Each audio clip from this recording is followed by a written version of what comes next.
All right, man. We are live on YouTube live here. Got a OG guest, Derek Dawg, as I call him. How we doing today? Good, good. Thanks for having me.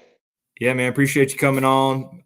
Also, make sure to like, subscribe, share the podcast. Also, I know I did a post reel last night. I got over 24,000 views. I want to apologize to all the Bama fans. Jalen Milroe, not Milroy. I was stressed. Probably haven't been saying his name. Anyway, Jalen Milroe, want to give props to him. So for all the Bama fans out there, apologize. Jeez, man. That's all I've been They're, hearing. tr- they're trying to get you for Milroe, not gaslighting Milroy. Exactly. But yeah, sorry about that, all the Bama fans. But anyway, Georgia loses, heartbreaking 41-34 loss.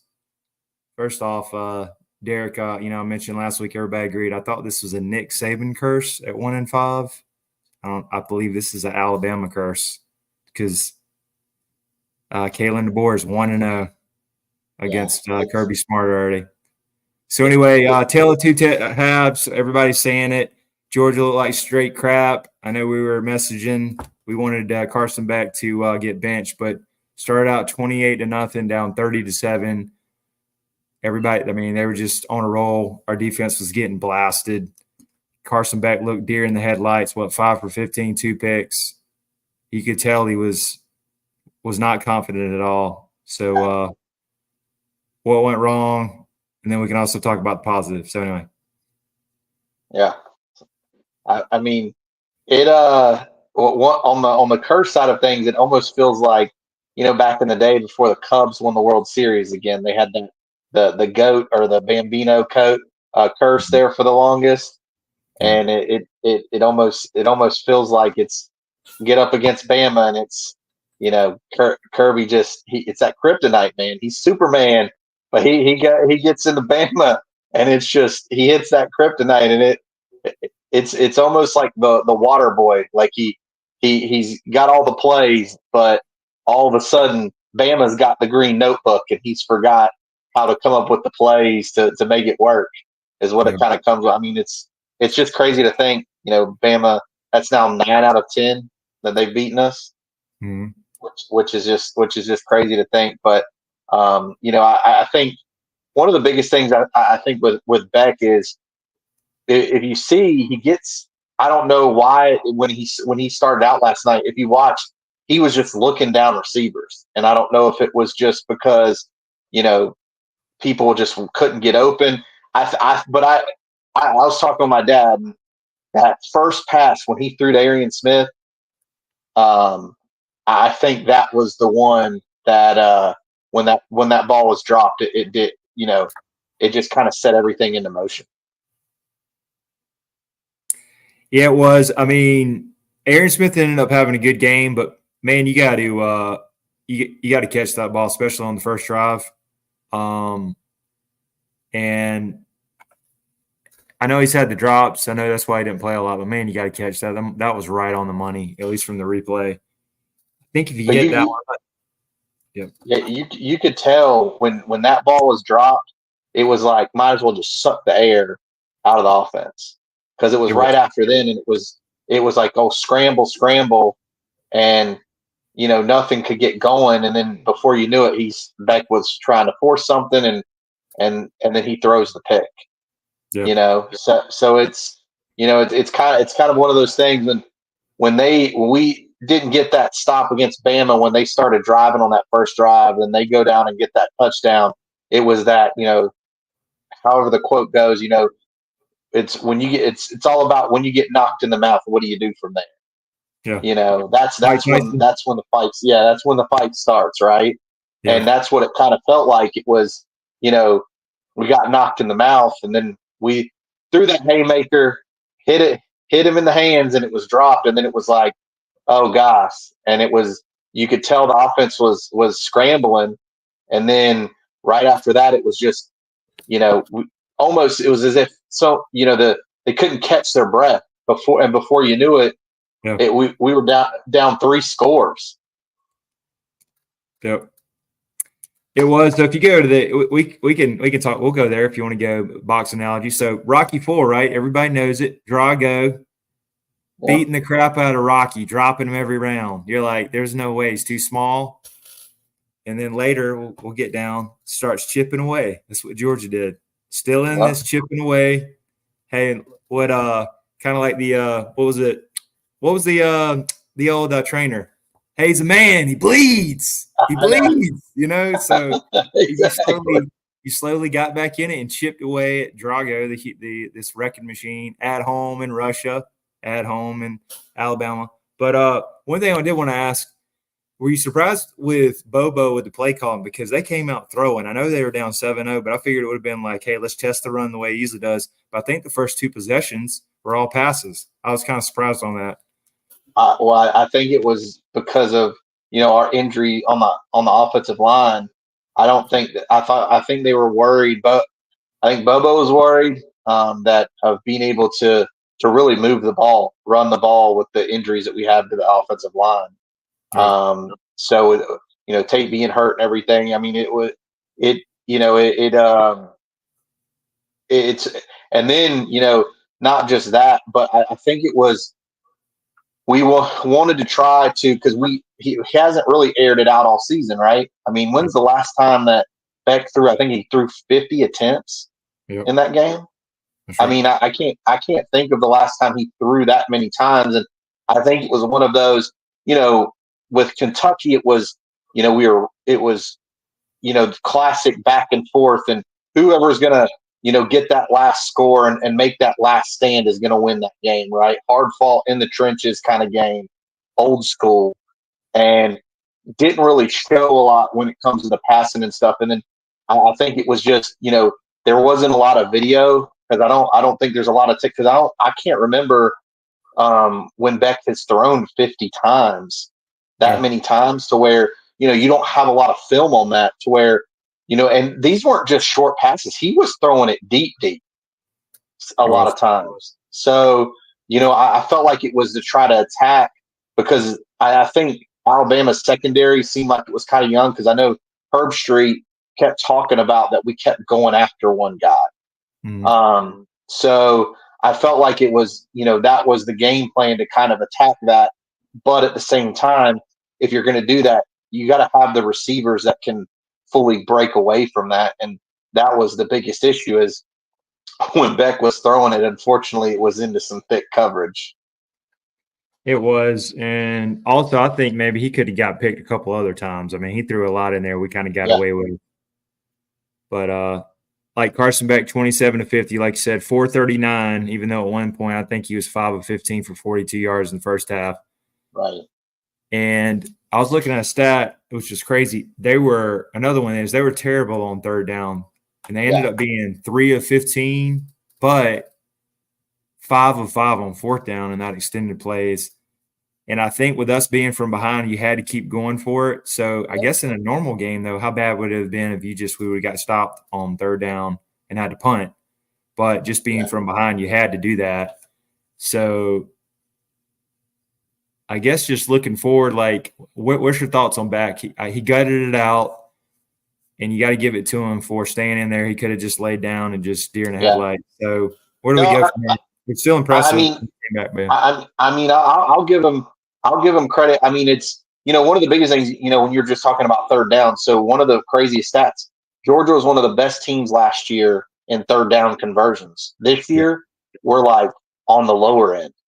Right. So that's I think that's one of the biggest things is Bobo and Kirby, they've got to figure out what's causing so many third down conversions. Is it or too many third and long? And that's what I think. That's what one of the problems is if you're a lot more 3rd and 8, 3rd and 9, 3rd and 10, or longer, instead of click 3rd and 3, 3rd and 2, right? So I think that's one of the things. I do give it to Beck that the second half he played a lot better, but one of the things with him though, he's and I do appreciate what he said in his present, that he wasn't happy. He pretty much just putting it on. I've got to play better. Taking accountability. That's definitely signs of a leader, because it's one thing that I definitely think that we got from this game is there's going to be some leaders in that locker room that's going to come out of this as well. I think I think Beck knows that, you can't have a slow start in the first half. You got to have a complete game. He played a great second half, but you got to play, a great first half as well. Because, we talked about it. I mean, we got, if Georgia would have had just one more touchdown in the first half, that game was going into overtime, right? Like Bama was trying to play to send it in overtime instead of us. Right. So I think that's one of the big things. But I think that's one thing that I did get from Beck is, some of those, long passes he threw, they were on target. I mean, they were, it wasn't like they were super short or anything like that. I think, you've just got to work. He's got to work on, keeping, you got to keep it out of reach of the DB. You can't throw it short. If you're going to throw it longer so, no one else can get to it other than your receiver. And if they can't, then, it's going out of bounds or whatever, but you can't leave it like 2 yards short or a yard short. It's going to get picked. Right. And on the defensive side of the ball, it got carved up, gave up 30, but then they made adjustments and held them to 3 points until that last touchdown. So would you say this was Alabama maybe getting conservative and taking their foot off the gas, or did Georgia make adjustments, or what do you think they did? And can they do this going forward if there was a rematch? Yeah, I think I don't know if it was more of we just weren't as prepared for that he was going to be throwing it as much as he did, that we were waiting for him to run it more, or what it was in that first half. But I think it's kind of both, right? Like I think the one thing I give Kirby, there is nobody in college football that does halftime adjustments better than him. Yep. There ain't no pizza party going on at halftime. Ain't no orange slices and high seas being given out. Like he is one that, when it comes halftime, when he says he's going to make an adjustment, he makes it. So, I think it was more of, they kept doing the same thing, and it was more of, okay, well then we're going to have somebody waiting back there for him. And you saw he couldn't run like he was, and he's not the greatest passer. I mean, he was just hitting guys that were more, pretty wide open, and because they were finding holes in the zone. So, I definitely think it's going to be the one thing I've learned from Kirby is, and this goes back to, if you think back when we lost to Auburn that time, and we met them again, and man, we didn't make those mistakes that we made the first time. So I definitely think it was. I do think though that he didn't have that. If that would have been Saban, that foot wasn't coming off the throat. Like, and I felt like it was, they kind of went into cruising mode, and we made the adjustments, and it was, you can't, once you're in that mode, it's hard to get out of it. When that momentum switches, man, that's the one thing that's great about college football. When you get a hold of that momentum, and Georgia got it in that second half, and when we got it, man, it was hard to give it back to them. Yeah. I mean, completely agreed, and go back, I guess, to you can't turn the ball over 4 times, but can't do that in these big games. Also, what do you do maybe if there is a rematch? Because we got to get it might be a chance. What do you do with this Ryan Williams kid? Because he is a problem. He's a phenom. I mean, he definitely looks as the part. I had the guy off the Bama Factor say he looks like Devontae Smith, which I agree.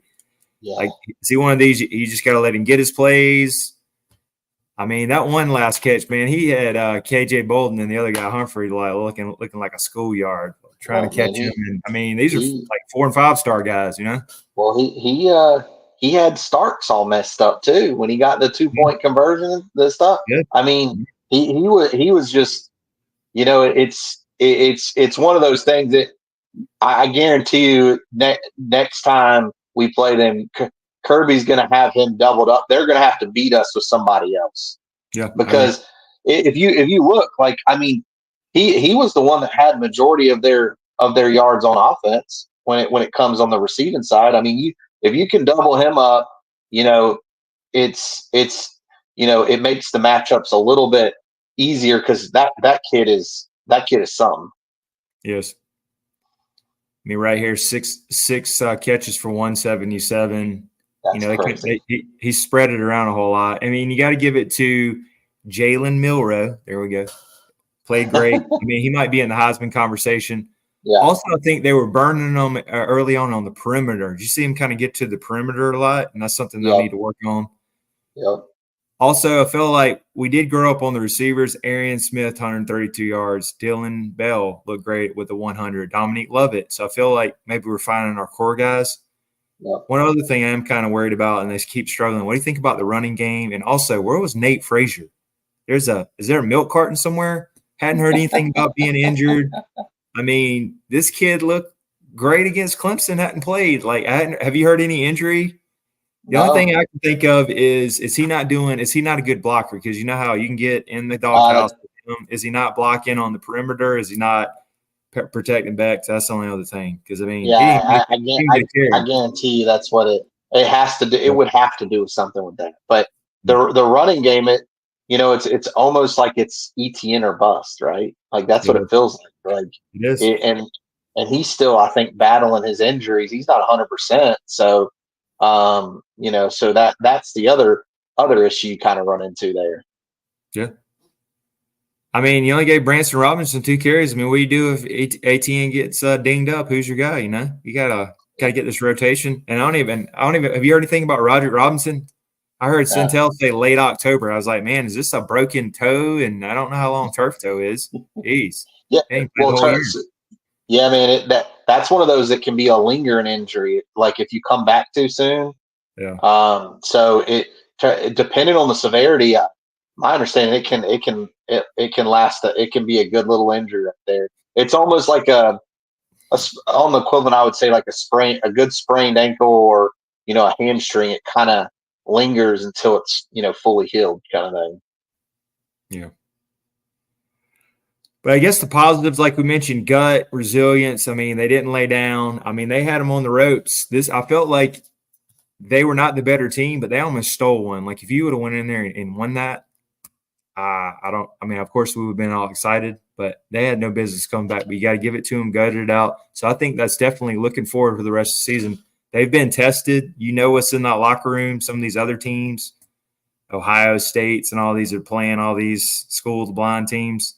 Like Georgia's been tested, so that's something deep in the season if they can somehow. And another thing, have you read anything? I think they got out pretty healthy, right? And I did see Mikal Williams playing some snaps.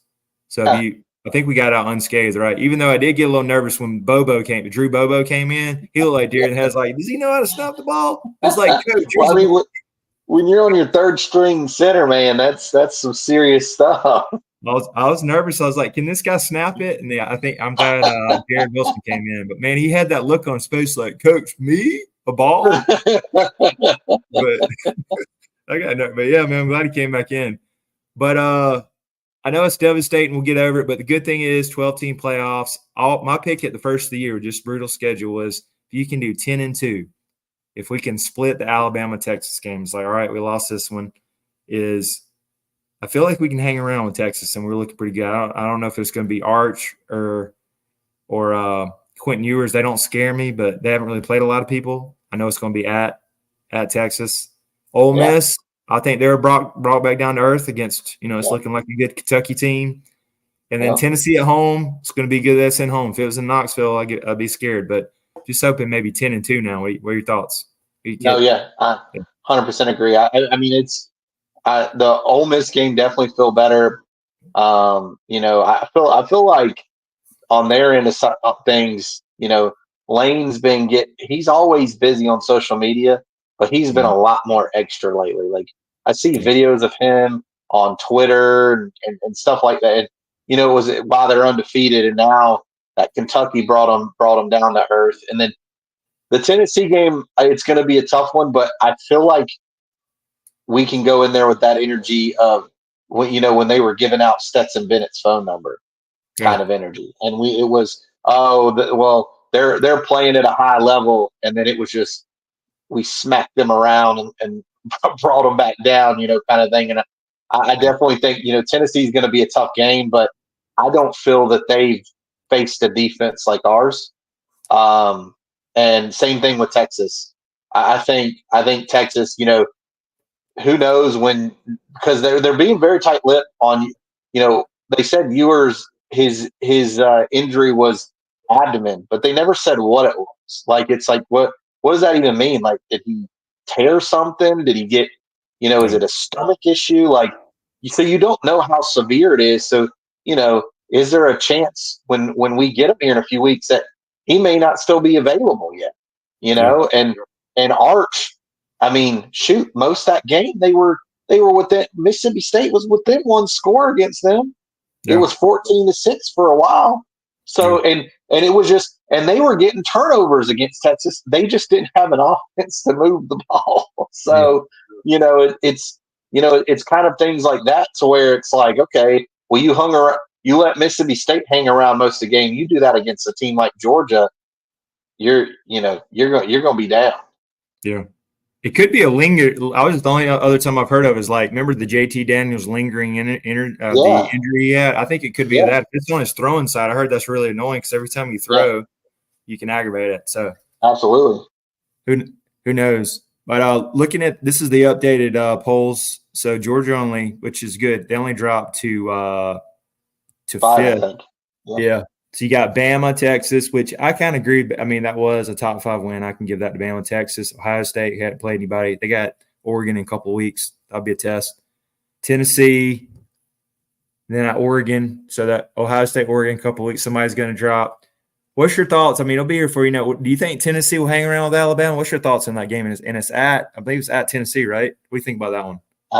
I definitely think they can. I mean, their quarterback, that kid can sling it, and they might test I mean, well, and not to mention, Tennessee doesn't have that. Their defense is not too shabby. They got some big boys on that front line where, it'll be interesting to see what they do. But with it being in Knoxville, I definitely think that could be a big thing for sure. Yeah. Ole Miss Lane Train dropped down to 6. So, I'm sorry, to 6 spots to 12. Yeah. Clemson is slowly moving up. I could see them making a run. They're looking legit. And then Miami, they don't play Miami. Miami's definitely lucky to be where they are. Missouri to me is the most overrated top 10 team. I think they got Bama too. Speaking of Miami, so what do you think on that replay of that last play of that game? I was with you, man. I think it's one of those, you can't replay it, but I was talking with a buddy. I think when they showed that screen where it was ACC network quarters, I think there might have been a call coming and be like, hey, man, we got to make our conference relevant. They're in the top 100%. 10. Let's slip this because you can't give it to a 2-2. That might have been a little home cooking. Well, it's it was one of those situations that I still haven't heard from one person that says that there is indisputable evidence on that video, because there isn't. I mean, It was one of those situations you have to go by the call on the field, but I would not put it past, because with Florida State getting blown out by SMU, the top teams in the whole ACC, is Miami and Clemson. Yeah. And if you have Miami getting beat by Virginia Tech, who lost to Old Dominion, that doesn't look too good for the conference. It does. So and the way it's gotten is, it's that's why I just hate that, it came down to that. It should have been by the ruling on the field, and then that just not that there was no indisputable evidence in the video to go with that call. It's just crazy. Yeah, definitely. I think at home got away with one, but they're still in top 10. I think they dropped one, but we'll see. And look ahead. So we got Auburn. I was actually I wouldn't say surprised on this point spread, but I think you're going to get a pissed off Georgia team. And then I also wanted to ask, do you think Hugh Freeze, dead man walking all of a sudden? They are not looking good. What do you think about on the Plains? Is there anybody that, like, have you seen anybody fall as hard as he's? I can't. Other than Mike Norvell at Florida State, like, Hugh Freeze used to be. He was known as Saban's kryptonite, right? Like, he was the only one that could beat Saban at Ole Miss and everything, and no one else could. And I was like, man, that he was doing good at Liberty, and I was like, man, that's a pretty good hire by Auburn. He's probably going to do Yeah. something, but man, I don't know what's going on at Auburn, but there's either some dissension on that team or something's going on because they just can't get anything going, man. It's almost I'm gonna start calling it the Gus Bus curse because man, they let that man go, and ever since they let him go, they ain't been the same. Yes, been through second coach. I think it is. He needs a quarterback for his system. I think he's a quarterback away, and this Peyton Thorne is not it. Right. And then I was talking to the Alabama guy last week. He was telling me that they could have gotten Cam Ward. There's a couple other transfer guys, and they didn't go after him. And I think Hugh Freeze said, "Hey, let's pump the brakes. I think I'm happy where we're at." So I think it's on him. I don't know what he sees in Thorne yet. He just doesn't. He can't make deep throws and struggles. But 23-point spread. I think you get a pissed off Kirby Smart and Georgia coming off that. I think they're going to have a good practice. I think they'll roll these boys. And then Auburn has – if it was at Jordan here, that could be a tough one. But Auburn, what is it, like 15 out of 18? I mean, they have dominated this series recently. They're gonna get it taken out on them for this is gonna be a full there.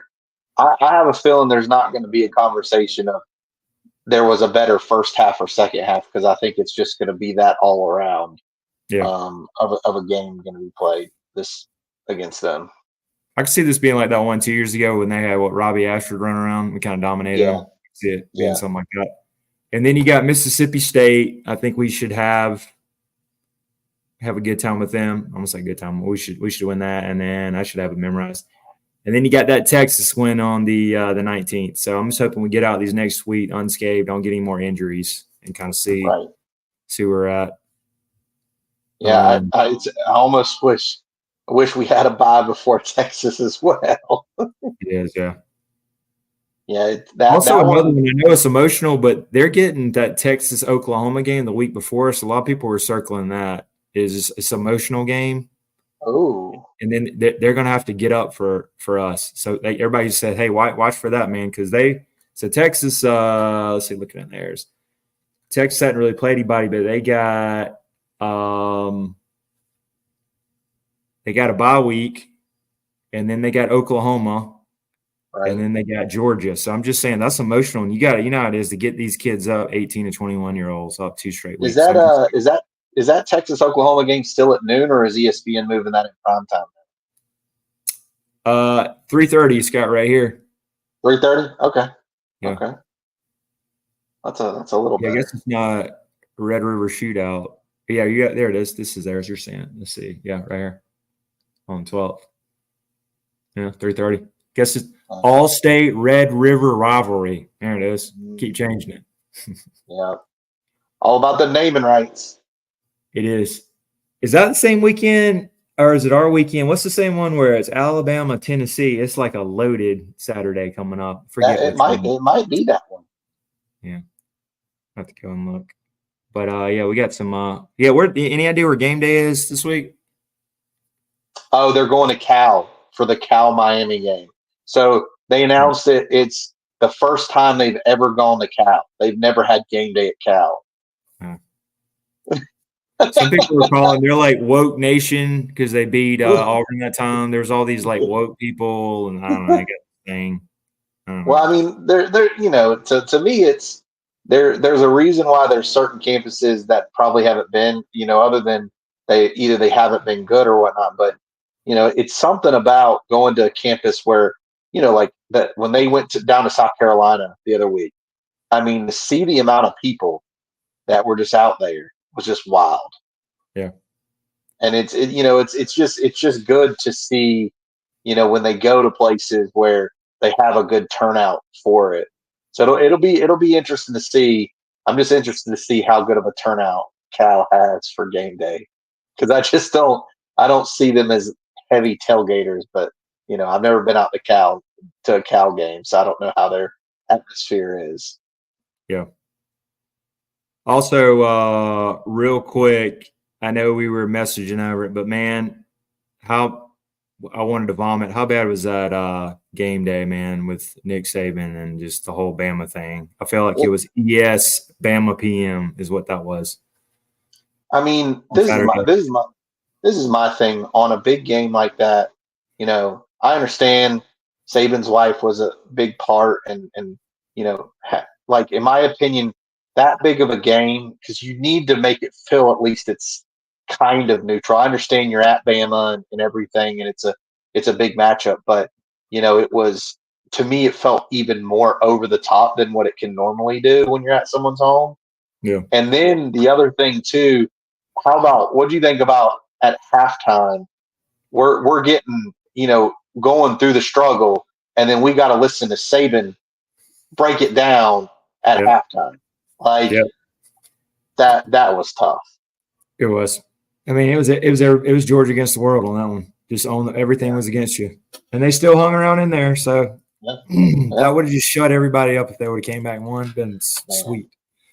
But hey, we're keeping receipts, so it could be even better if get that second one, man. It'll be even sweeter. Well, I don't know if I want to play them 3 times, but I wouldn't mind getting them again. Man, I would love it to get them in the SEC championship and we beat them there and take it from them. Yeah. Just that would be double revenge to me. Get them back for this loss, and then get them for last year's SEC championship game. And beat them in Mercedes-Benz. They keep calling it. It's their home East. They're like 8-9. It'd be good to get them there. Yeah. Yeah, real quick, because you were just asking about this thing's loaded. And then looking ahead, do you think the Georgia should get the Georgia-Texas 7:30, 3:30, and then you got Bama, Tennessee? Which one do you think Georgia will get on that one? Maybe 3:30 games since they lost, or do you think they should do Alabama at Tennessee 7:30, or what do you think? Looking at it, yeah, they're. I would think they're going to do it Alabama, Tennessee at 7:30. Yeah, I'd be fine with the 3:30. Just don't do a noon game, please, especially being an hour back, please. Yes. No, yeah, I definitely don't want a noon game, but we have that luck of the noon game too. I feel like sometimes they're going to throw us on Nickelodeon at 9 a.m. at times when we went all the streak. Yeah. They're going to put us on the CW at 12 o'clock. Yeah. Oh man, that weekend's loaded, man. I'll sit there all day. Miami and Louisville, Auburn, Missouri. I mean, these things. That's probably one of the best weekends. That's loaded. What so far? What do you feel with being on ESPN compared to CBS? Do you miss CBS or how do you feel that the coverage has been? I know not everybody was a Gary Daniels fan, but I love Brad Nessler and just the whole theme music. Dun, dun, dun, dun. I miss it, and then I like their camera angles. There's something about the way they film it. I really miss it. Last night, Kurt Herbstreit and Chris Fowler are fine, but there's just something about it. I don't know if I like the music. Dun, dun, dun, dun, dun. It's very like corporate feel. But as for I miss CBS a lot. I remember clicking on it. Penn State or somebody 2 weeks ago, and I was like, man, that's Gary and Brad, and they even had the theme song in between. I was like, man, I miss these guys, even though it was a Big Ten game. Last night, even though we were playing Bama, I was sitting there in my mind like, man, because I really enjoyed Brad Nessler calling games. Like, like I miss Brad Nessler isn't on the college football game. Yeah. I miss, that was one of the biggest things I always hated was when when ESPN let him go. And then and he went to CBS, and I was like, all right, this is awesome. Yeah. The kind of replace, with Vern, getting old and everything, and retiring, and Brad stepping in. But last night I was like, man, I'm not gonna lie, I miss hearing Brad and hearing Gary. Even though he was the Bama homer at times, I was just like, man, I actually do kind of miss him. And I will say, like, man, that game ran late, like. Where there's a lot of people, always like, why isn't this game in prime time? But now I kind of see why. Like, I know my parents, they didn't make it to watch the game. And I know some other people that, didn't make it all the way to watch the game either. So, but when it's at 3:30, everybody's catching that game kind of thing. So, Yeah, I have a bunch of family members got hit by the hurricane, man. They didn't even get to watch the game, man. Their power's still out in Georgia, man. It sucks. I was trying to tell my mom if she could cut on the car and listen to the radio. I was trying to give her updates. I know she was mad, but they couldn't really do much, you know? Yeah. Oh, yeah. Yeah. Well, hey, Derek, appreciate you coming on, doing a little live here. And we got to lick our wounds, get ready for Auburn, and get a win next week, be 4-1. If you stay in top 5, that's all you can do. Just hang around. It's a long season. It's a sprint. It's a marathon, not a sprint this year. That's it, man. The good, nice thing of a 12-team playoff, shoot, as long as you're in the top 12, you still rolling with a chance. That's right. So you're saying there's a chance. I did say that a couple times last night. All right, guys. Appreciate all the support. Like, subscribe, share the Doghouse podcast, and we're going to have a Auburn guy, Up Tempo podcast, going to be on this week. So we'll see what Hugh Freeze is looking like on the plains if it's time to go. Ooh, yeah, to the should be good. bottom. Yeah, well, man. Thanks for having me again. Yeah, appreciate it, Derek. Have a good one, buddy. Thank you.